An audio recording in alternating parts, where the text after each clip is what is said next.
আপনারই খুব মনে পড়তেছে। এই খুব শব্দটারে আমার মতো কইরে যদি বুঝাইবার পারতাম তাইলে বুঝতেন কতখানি মনে পড়তেছে। মরে যাইব যাই না ফেলা মানুষ যেমন শেষ সময় তার কাছের মানুষরে দেহার ছটফট করে এমন মনে পড়তেছে। অথচ দেন কলিজা বিরান হইয়া যাওয়া আকুতি মিনতি আপনারে জানানোই হয়ে উঠতেছে না।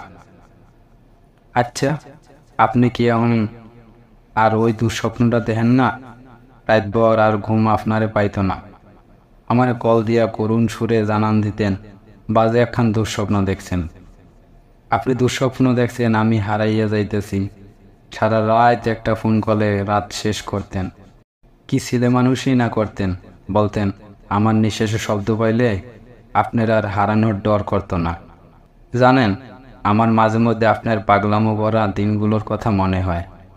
আশপাশের মানুষ মরলে মরা কান্দন কান্দা দিন দুনিয়া এক কইরা ফেলতেন। পত্রিকায় কিংবা খবরের কাগজে নিখোঁজ বিজ্ঞপ্তির নিউজে আপনি হাউতোয়াশ হইয়া আমার খবর নিতেন। খালি কইতেন মানুষ মানুষ হারাইয়া কেমনে বাইসা থাকে। আজ বড়ই জানতে ইচ্ছে করতেছে আপনি কেমনে বাইসা আছেন। আপনি কি এখন আর মরা কান্দন কান্দেন না? রাত বেরাত দুঃস্বপ্ন দেখে হারানোর ডরে কাবু হইয়ে পড়েন না?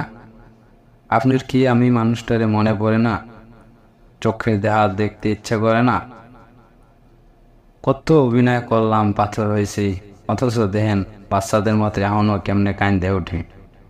কতবার কইলাম কাউরে মনে কইরে আমি দুঃখবোধ করি না, অথচ দেখেন দুঃখবোধ নুইয়ে পড়ি।